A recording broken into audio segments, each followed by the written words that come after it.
Há muito tempo Deus falou muitas vezes e de várias maneiras aos nossos antepassados por meio dos profetas.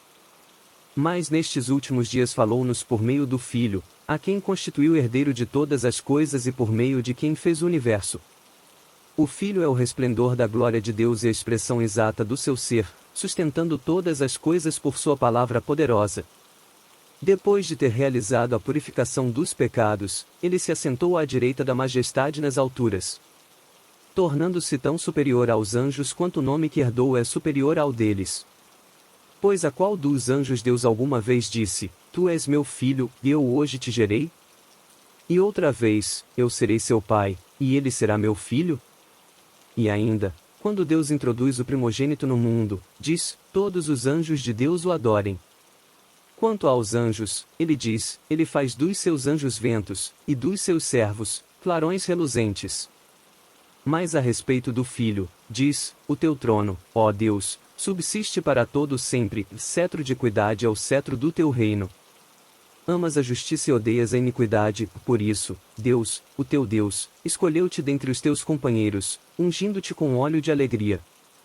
E também diz, no princípio, Senhor, firmaste os fundamentos da terra, e os céus são obras das tuas mãos. Eles perecerão, mas tu permanecerás, e envelhecerão como vestimentas. Tu os enrolarás como um manto, como roupas eles serão trocados. Mas tu permaneces o mesmo, e os teus dias jamais terão fim. A qual dos anjos Deus alguma vez disse, senta-te à minha direita, até que eu faça dos teus inimigos um estrado para os teus pés? Os anjos não são, todos eles, espíritos ministradores enviados para servir aqueles que hão de herdar a salvação? Por isso é preciso que prestemos maior atenção ao que temos ouvido, para que jamais nos desviemos. Porque se a mensagem transmitida por anjos provou a sua firmeza, e toda transgressão e desobediência recebeu a devida punição, como escaparemos nós, se negligenciarmos tão grande salvação? Esta salvação, primeiramente anunciada pelo Senhor, foi-nos confirmada pelos que a ouviram. Deus também deu testemunho dela por meio de sinais, maravilhas, diversos milagres e dons do Espírito Santo distribuídos de acordo com a sua vontade. Não foi a anjos que ele sujeitou o mundo que há de vir, a respeito do qual estamos falando. Mas alguém em certo lugar testemunhou, dizendo, que é o homem, para que com ele te importes? E o filho do homem, para que com ele te preocupes? Tu o fizeste um pouco menor do que os anjos e o coroaste de glória e de honra. Tudo sujeitaste debaixo dos seus pés. Ao lhe sujeitar todas as coisas, nada deixou que não lhe estivesse sujeito. Agora, porém, ainda não vemos que todas as coisas lhe estejam sujeitas. Vemos, todavia, aquele que por um pouco foi feito menor do que os anjos, Jesus, coroado de honra e glória por ter sofrido a morte, para que, pela graça de Deus, em favor de todos, experimentasse a morte. Ao levar muitos filhos à glória, convinha que Deus, por causa de quem e por meio de quem tudo existe, tornasse perfeito, mediante o sofrimento, o autor da salvação deles. Ora, tanto o que santifica quanto os que são santificados provém de um só. Por isso Jesus não se envergonha de chamá-los irmãos. Ele diz, proclamarei o teu nome a meus irmãos, na assembleia te louvarei. E também, nele porei a minha confiança. Novamente ele diz, aqui estou eu com os filhos que Deus me deu. Portanto, visto que os filhos são pessoas de carne e sangue, ele também participou dessa condição humana, para que, por sua morte, derrotasse aquele que tem o poder da morte, isto é, o diabo, e libertasse aqueles que durante toda a vida estiveram escravizados pelo medo da morte. Pois é claro que não é a anjos que ele ajuda, mas aos descendentes de Abraão. Por essa razão era necessário que ele se tornasse semelhante a seus irmãos em todos os aspectos, para se tornar sumo sacerdote misericordioso e fiel com relação a Deus e fazer propiciação pelos pecados do povo. Porque, tendo em vista o que ele mesmo sofreu quando tentado, ele é capaz de socorrer aqueles que também estão sendo tentados. Portanto, santos irmãos, participantes do chamado celestial, fixem os seus pensamentos em Jesus, apóstolo e sumo sacerdote que confessamos. Ele foi fiel àquele que o havia constituído, assim como Moisés foi fiel em toda a casa de Deus. Jesus foi considerado digno de maior glória do que Moisés, da mesma forma que o construtor de uma casa tem mais honra do que a própria casa. Pois toda casa é construída por alguém, mas Deus é o edificador de tudo. Moisés foi fiel como servo em toda a casa de Deus, dando testemunho do que haveria de ser dito no futuro. Mas Cristo é fiel como filho sobre a casa de Deus, e esta casa somos nós, se é que nos apegamos firmemente à confiança e à esperança da qual nos gloriamos. Assim, como diz o Espírito Santo, hoje, se vocês ouvirem a sua voz, não endureçam o coração, como na rebelião, durante o tempo de provação no deserto, onde os seus antepassados me tentaram, pondo-me à prova, apesar de, durante 40 anos, terem visto o que eu fiz. Por isso fiquei irado contra aquela geração e disse: os seus corações estão sempre se desviando, e eles não reconheceram os meus caminhos. Assim jurei na minha ira: jamais entrarão no meu descanso. Cuidado, irmãos, para que nenhum de vocês tenha coração perverso e incrédulo, que se afaste do Deus vivo. Pelo contrário, encorajem-se uns aos outros todos os dias, durante o tempo que se chama hoje, de modo que nenhum de vocês seja endurecido pelo engano do pecado. Pois passamos a ser participantes de Cristo, desde que, de fato, nos apeguemos até o fim à confiança que tivemos no princípio. Por isso é que se diz: se hoje vocês ouvirem a sua voz, não endureçam o coração, como na rebelião. Quem foram os que ouviram e se rebelaram? Não foram todos os que Moisés tirou do Egito? Contra quem Deus esteve irado durante 40 anos? Não foi contra aqueles que pecaram, cujos corpos caíram no deserto? E a quem jurou que nunca haveriam de entrar no seu descanso? Não foi aqueles que foram desobedientes? Vemos, assim, que foi por causa da incredulidade que não puderam entrar. Visto que nos foi deixada a promessa de entrarmos no descanso de Deus, temamos que algum de vocês pense que tenha falhado. Pois as boas novas foram pregadas também a nós, tanto quanto a eles, mas a mensagem que eles ouviram de nada lhes valeu, pois não foi acompanhada de fé por aqueles que a ouviram. Pois nós, os que cremos, é que entramos naquele descanso, conforme Deus disse: assim jurei na minha ira, jamais entrarão no meu descanso, embora as suas obras estivessem concluídas desde a criação do mundo. Pois em certo lugar ele falou sobre o sétimo dia, nestas palavras: no sétimo dia Deus descansou de toda a obra que realizará. E de novo, na passagem citada há pouco, diz: jamais entrarão no meu descanso. Entretanto, resta entrarem alguns naquele descanso, e aqueles a quem anteriormente as boas novas foram pregadas não entraram, por causa da desobediência. Por isso Deus estabelece outra vez um determinado dia, chamando-o hoje, ao declarar muito tempo depois, por meio de Davi, de acordo com o que fora dito antes: se hoje vocês ouvirem a sua voz, não endureçam o coração. Porque, se Josué lhes tivesse dado descanso, Deus não teria falado posteriormente a respeito de outro dia. Assim, ainda resta um descanso sabático para o povo de Deus. Pois todo aquele que entra no descanso de Deus, também descansa das suas obras, como Deus descansou das suas. Portanto, esforcemo-nos por entrar nesse descanso, para que ninguém venha a cair, seguindo aquele exemplo de desobediência.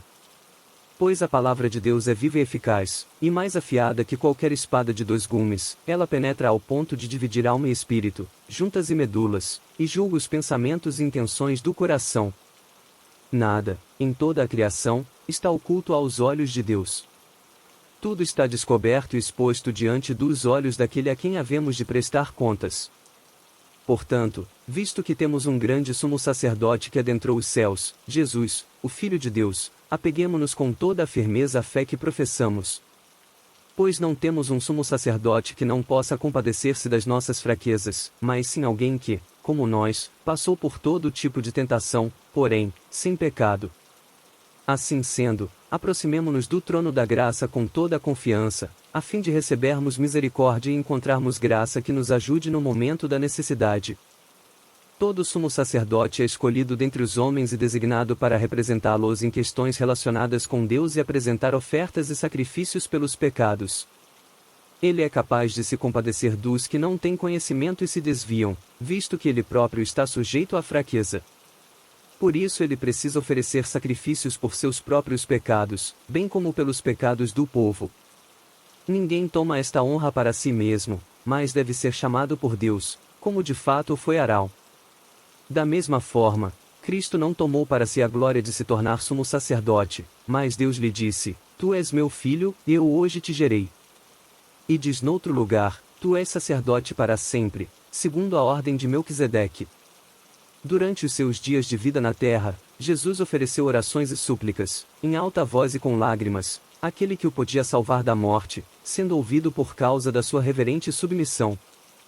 Embora sendo filho, ele aprendeu a obedecer por meio daquilo que sofreu.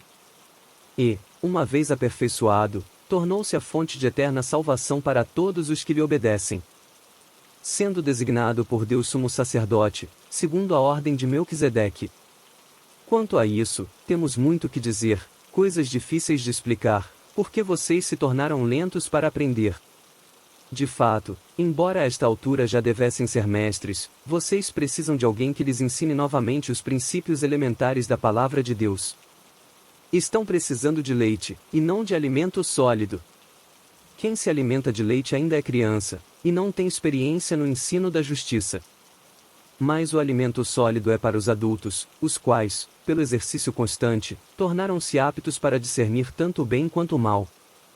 Portanto, deixemos os ensinos elementares a respeito de Cristo e avancemos para a maturidade, sem lançar novamente o fundamento do arrependimento de atos que conduzem à morte, da fé em Deus, da instrução a respeito de batismos, da imposição de mãos, da ressurreição dos mortos e do juízo eterno. Assim faremos, se Deus o permitir. Ora, para aqueles que uma vez foram iluminados, provaram o dom celestial, tornaram-se participantes do Espírito Santo, experimentaram a bondade da palavra de Deus e os poderes da era que há de vir.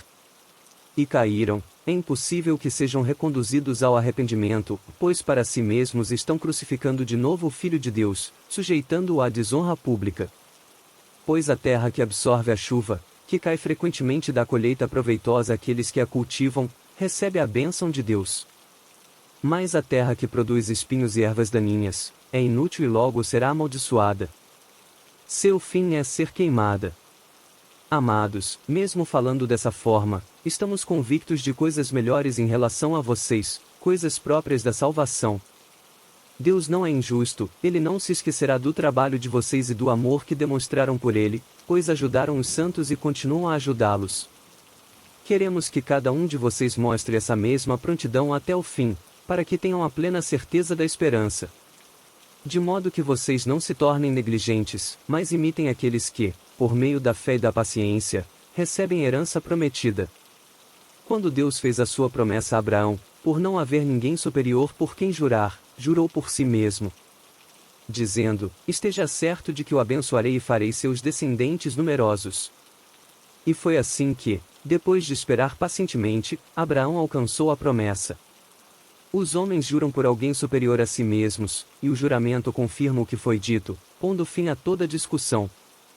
Querendo mostrar de forma bem clara a natureza imutável do seu propósito para com os herdeiros da promessa, Deus o confirmou com o juramento. Para que, por meio de duas coisas imutáveis nas quais é impossível que Deus minta, sejamos firmemente encorajados, nós, que nos refugiamos nele para tomar posse da esperança a nós proposta. Temos esta esperança como âncora da alma, firme e segura, a qual adentra o santuário interior, por trás do véu, onde Jesus, que nos precedeu, entrou em nosso lugar, tornando-se sumo sacerdote para sempre, segundo a ordem de Melquisedeque. Esse Melquisedeque, rei de Salém e sacerdote do Deus Altíssimo, encontrou-se com Abraão quando este voltava, depois de derrotar os reis, e o abençoou. E Abraão lhe deu o dízimo de tudo.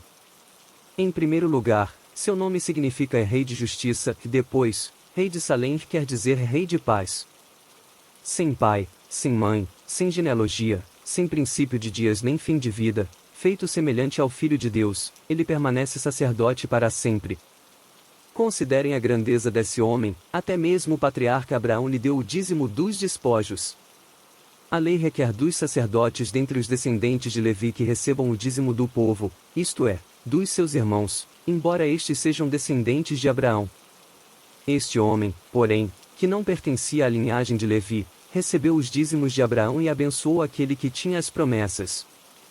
Sem dúvida alguma, o inferior é abençoado pelo superior. No primeiro caso, quem recebe o dízimo são homens mortais, no outro caso é aquele de quem se declara que vive. Pode-se até dizer que Levi, que recebe os dízimos, entregou-os por meio de Abraão. Pois, quando Melquisedeque se encontrou com Abraão, Levi ainda estava no corpo do seu antepassado.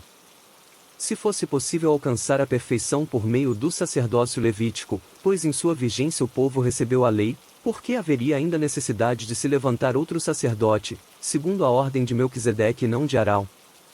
Pois quando há mudança de sacerdócio, é necessário que haja mudança de lei. Ora, aquele de quem se dizem estas coisas pertencia a outra tribo, da qual ninguém jamais havia servido diante do altar. Pois é evidente que o nosso Senhor descende de Judá, tribo da qual Moisés nada fala quanto a sacerdócio. O que acabamos de dizer fica ainda mais claro, quando aparece outro sacerdote semelhante a Melquisedeque. Alguém que se tornou sacerdote, não por regras relativas à linhagem, mas segundo o poder de uma vida indestrutível. Pois sobre ele é afirmado, tu és sacerdote para sempre, segundo a ordem de Melquisedeque. A ordenança anterior é revogada, porquanto era fraca e inútil.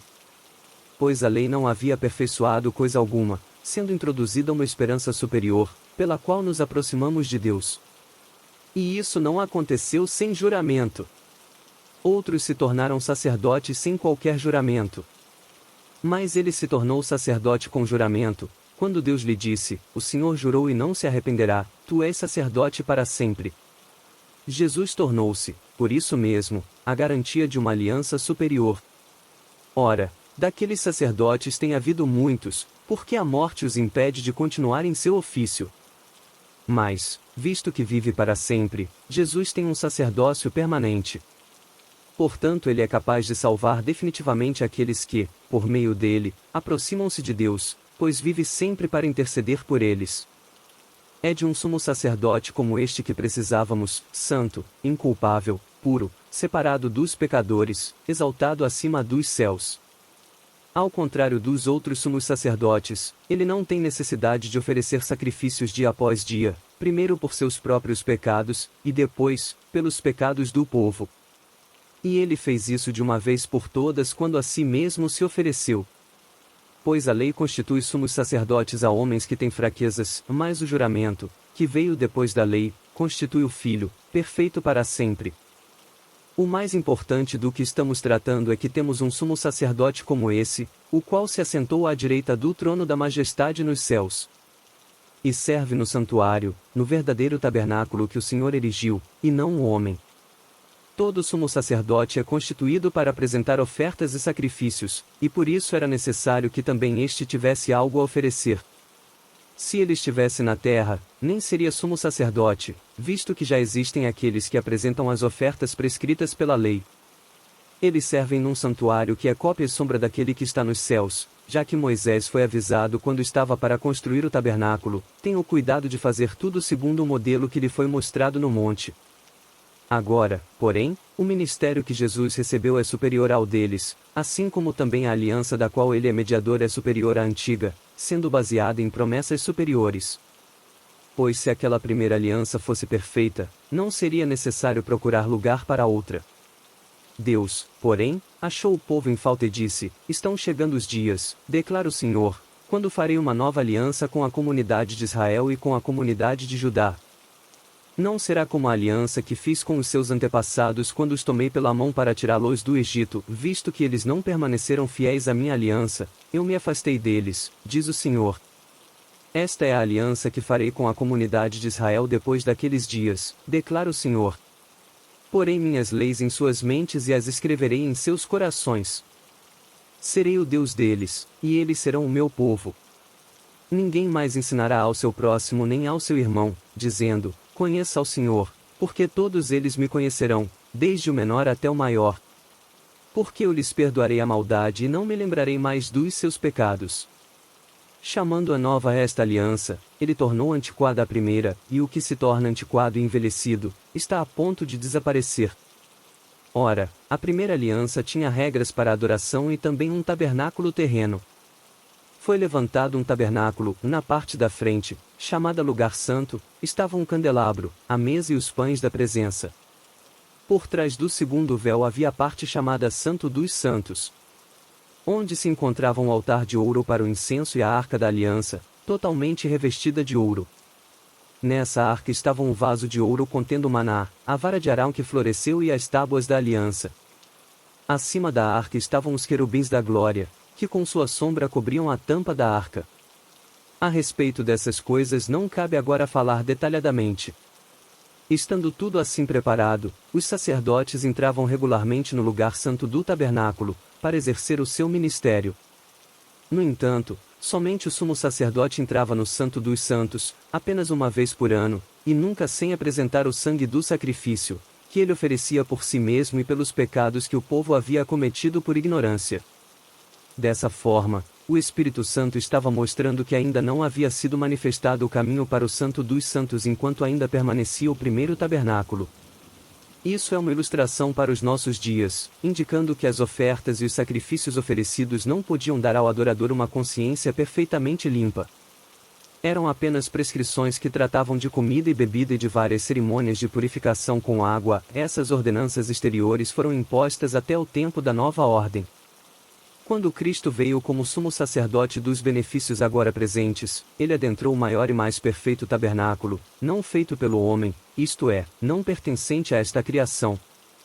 Não por meio de sangue de bodes e novilhos, mas pelo seu próprio sangue, ele entrou no Santo dos Santos, uma vez por todas, e obteve eterna redenção.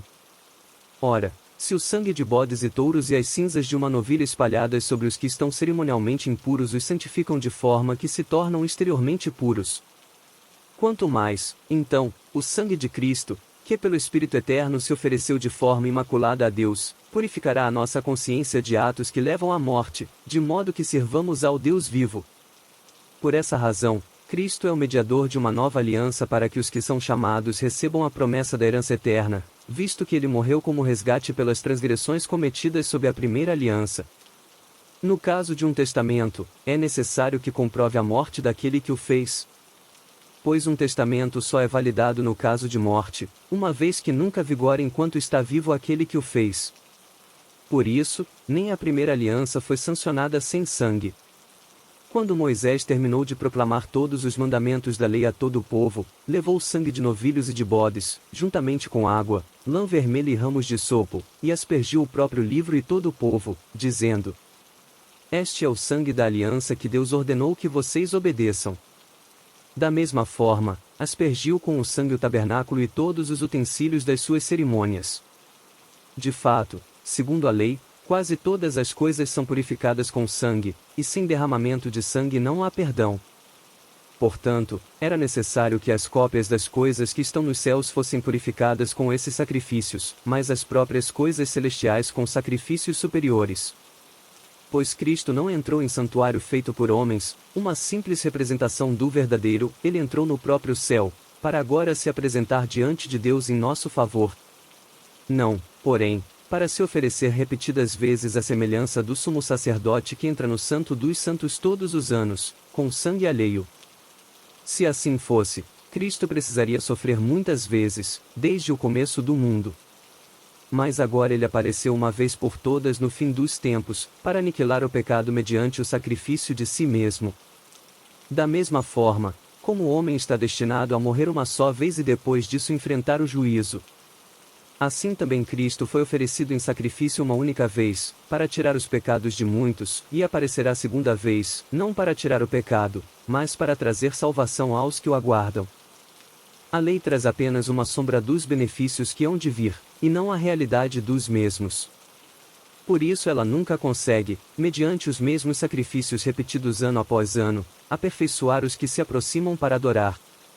Se pudesse fazê-lo, não deixariam de ser oferecidos?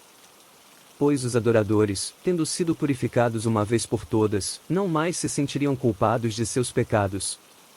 Contudo, esses sacrifícios são uma recordação anual dos pecados. Pois é impossível que o sangue de touros e bodes tire pecados. Por isso, quando Cristo veio ao mundo, disse: Sacrifício e oferta não quiseste, mas um corpo me preparaste. De holocaustos e ofertas pelo pecado não te agradaste. Então eu disse: aqui estou, no livro está escrito a meu respeito, vim para fazer a tua vontade, ó Deus. Primeiro ele disse: sacrifícios, ofertas, holocaustos e ofertas pelo pecado não quiseste, nem deles te agradaste, e os quais eram feitos conforme a lei. Então acrescentou: aqui estou, vim para fazer a tua vontade. Ele cancela o primeiro para estabelecer o segundo. Pelo cumprimento dessa vontade fomos santificados, por meio do sacrifício do corpo de Jesus Cristo, oferecido uma vez por todas. Dia após dia, todo sacerdote apresenta-se e exerce os seus deveres religiosos, repetidamente oferece os mesmos sacrifícios, que nunca podem remover os pecados. Mas quando este sacerdote acabou de oferecer, para sempre, um único sacrifício pelos pecados, assentou-se à direita de Deus. Daí em diante, ele está esperando até que os seus inimigos sejam colocados como estrado dos seus pés. Porque, por meio de um único sacrifício, ele aperfeiçoou para sempre os que estão sendo santificados.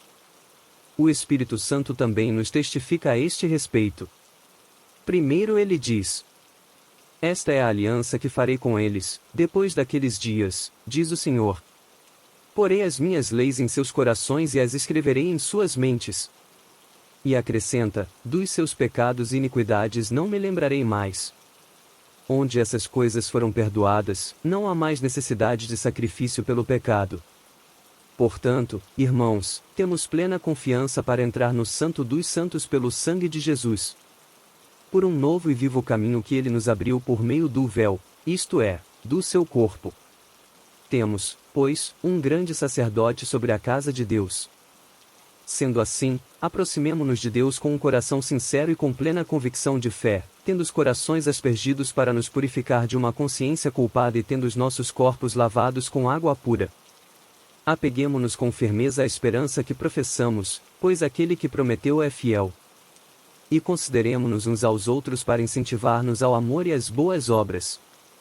Não deixemos de reunir-nos como igreja, segundo o costume de alguns, mas encorajemo-nos uns aos outros, ainda mais quando vocês veem que se aproxima o dia. Se continuarmos a pecar deliberadamente depois que recebemos o conhecimento da verdade, já não resta sacrifício pelos pecados, mas tão somente uma terrível expectativa de juízo e de fogo intenso que consumirá os inimigos de Deus. Quem rejeitava a lei de Moisés morria sem misericórdia pelo depoimento de 2 ou 3 testemunhas. Qual mais severo castigo, julgam vocês, merece aquele que pisou aos pés o Filho de Deus, que profanou o sangue da aliança pelo qual ele foi santificado, e insultou o Espírito da graça?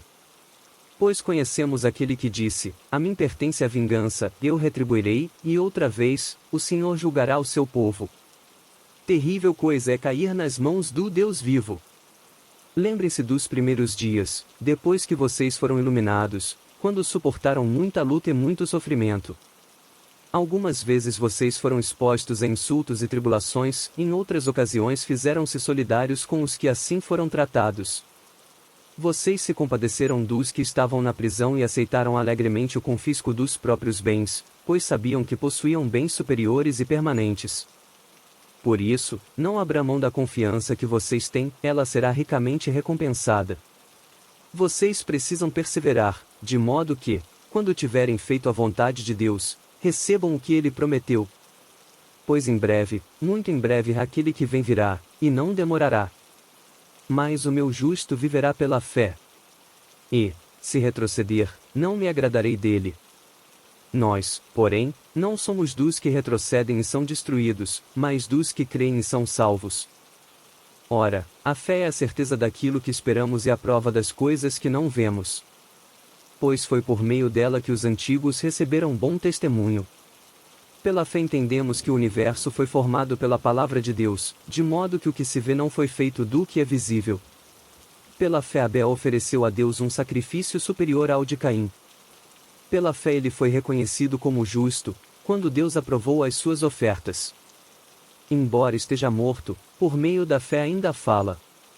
Pela fé Enoque foi arrebatado, de modo que não experimentou a morte, ele já não foi encontrado porque Deus o havia arrebatado, pois antes de ser arrebatado recebeu testemunho de que tinha agradado a Deus.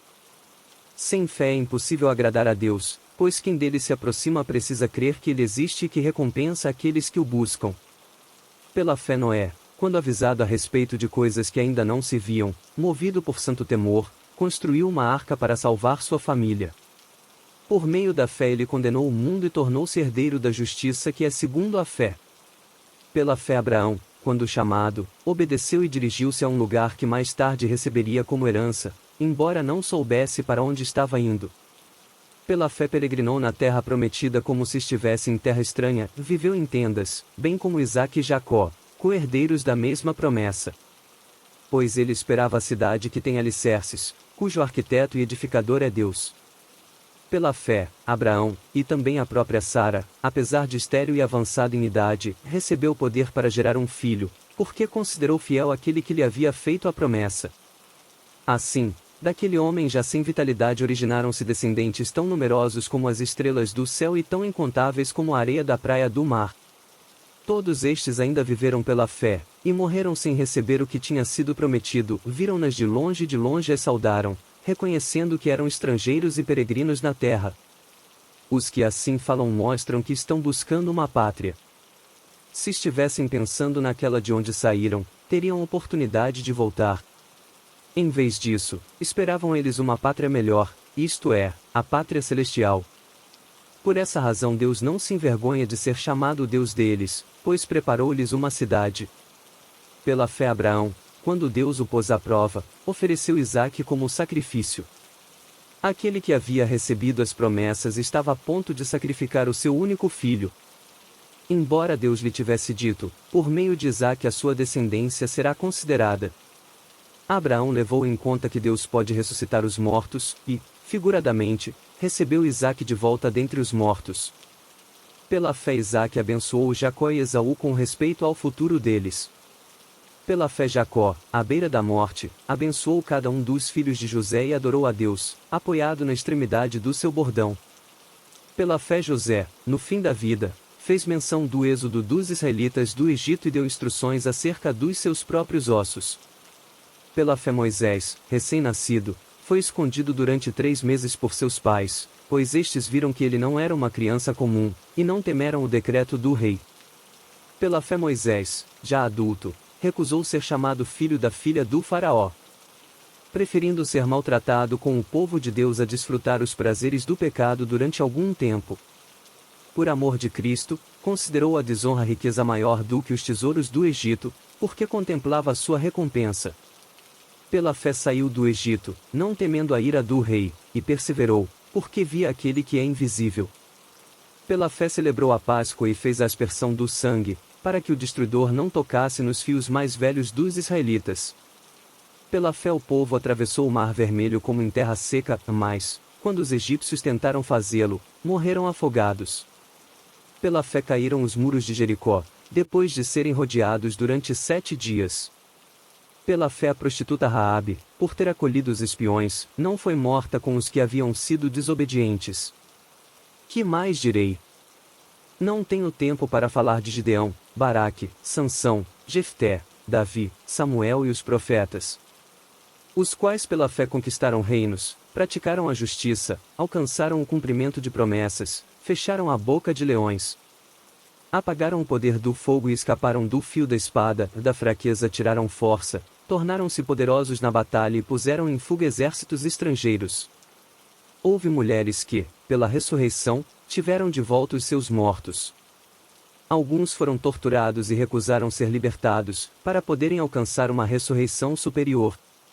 Outros enfrentaram zombaria e açoites, outros ainda foram acorrentados e colocados na prisão. Apedrejados, cerrados ao meio, postos à prova, mortos ao fio da espada. Andaram errantes, vestidos de pele de ovelhas e de cabras, necessitados, afligidos e maltratados. O mundo não era digno deles. Vagaram pelos desertos e montes, pelas cavernas e grutas. Todos estes receberam bom testemunho por meio da fé, no entanto, nenhum deles recebeu o que havia sido prometido. Deus havia planejado algo melhor para nós, para que conosco fossem eles aperfeiçoados. Portanto, também nós, uma vez que estamos rodeados por tão grande nuvem de testemunhas, livremo-nos de tudo o que nos atrapalhe e do pecado que nos envolve, e corramos com perseverança a corrida que nos é proposta. Tendo os olhos fitos em Jesus, autor e consumador da nossa fé. Ele, pela alegria que lhe fora proposta, suportou a cruz, desprezando a vergonha, e assentou-se à direita do trono de Deus. Pensem bem naquele que suportou tal oposição dos pecadores contra si mesmo, para que vocês não se cansem nem se desanimem. Na luta contra o pecado, vocês ainda não resistiram até o ponto de derramar o próprio sangue. Vocês se esqueceram da palavra de ânimo que ele lhes dirige como a filhos: meu filho, não despreze a disciplina do Senhor, nem se magoe com a sua repreensão. Pois o Senhor disciplina a quem ama, e castiga todo aquele a quem aceita como filho. Suportem as dificuldades, recebendo-as como disciplina, Deus os trata como filhos. Pois, qual o filho que não é disciplinado por seu pai? Se vocês não são disciplinados, e a disciplina é para todos os filhos, então vocês não são filhos legítimos, mas sim ilegítimos. Além disso, tínhamos pais humanos que nos disciplinavam, e nós os respeitávamos. Quanto mais devemos submeter-nos ao Pai dos Espíritos, para assim vivermos. Nossos pais nos disciplinavam por curto período, segundo lhes parecia melhor, mas Deus nos disciplina para o nosso bem, para que participemos da sua santidade. Nenhuma disciplina parece ser motivo de alegria no momento, mas sim de tristeza. Mais tarde, porém, produz fruto de justiça e paz para aqueles que por ela foram exercitados. Portanto, fortaleçam as mãos enfraquecidas e os joelhos vacilantes. Façam caminhos retos para os seus pés, para que o manco não se desvie, mas antes seja curado. Esforcem-se para viver em paz com todos e para serem santos, sem santidade ninguém verá o Senhor. Cuidem que ninguém se exclua da graça de Deus. Que nenhuma raiz de amargura brote e cause perturbação, contaminando a muitos. Não haja nenhum imoral ou profano, como Esaú, que por uma única refeição vendeu os seus direitos de herança como filho mais velho. Como vocês sabem, posteriormente, quando quis herdar a bênção, foi rejeitado, e não teve como alterar a sua decisão, embora buscasse a bênção com lágrimas. Vocês não chegaram ao monte que se podia tocar, e que estava a chamas, nem às trevas, à escuridão e à tempestade. Ao soar da trombeta e ao som de palavras tais, que os ouvintes rogaram que nada mais lhes fosse dito. Pois não podiam suportar o que lhes estava sendo ordenado, até um animal, se tocar no monte, deve ser apedrejado. O espetáculo era tão terrível que até Moisés disse: estou apavorado e trêmulo. Mas vocês chegaram ao Monte Sião, a Jerusalém Celestial, a cidade do Deus vivo. Chegaram aos milhares de anjos em alegre reunião. À igreja dos primogênitos, cujos nomes estão escritos nos céus. Vocês chegaram a Deus, juiz de todos os homens, aos espíritos dos justos aperfeiçoados. A Jesus, mediador de uma nova aliança, e ao sangue aspergido, que fala melhor do que o sangue de Abel. Cuidado! Não rejeitem aquele que fala. Se os que se recusaram a ouvir aquele que os advertia na terra não escaparam, quanto mais nós, se nos desviarmos daquele que nos adverte dos céus. Aquele cuja voz outrora abalou a terra, agora promete: ainda uma vez abalarei não apenas a terra, mas também o céu. As palavras ainda uma vez indicam a remoção do que pode ser abalado, isto é, coisas criadas, de forma que permaneça o que não pode ser abalado. Portanto, já que estamos recebendo um reino inabalável, sejamos agradecidos, e assim, adoremos a Deus de modo aceitável, com reverência e temor. Pois o nosso Deus é fogo consumidor. Seja constante o amor fraternal. Não se esqueçam da hospitalidade, foi praticando-a que, sem o saber alguns acolheram anjos. Lembrem-se dos que estão na prisão, como se aprisionados com eles, dos que estão sendo maltratados, como se fossem vocês mesmos que o estivessem sofrendo no corpo. O casamento deve ser orado por todos, o leito conjugal, conservado puro, pois Deus julgará os imorais e os adúlteros.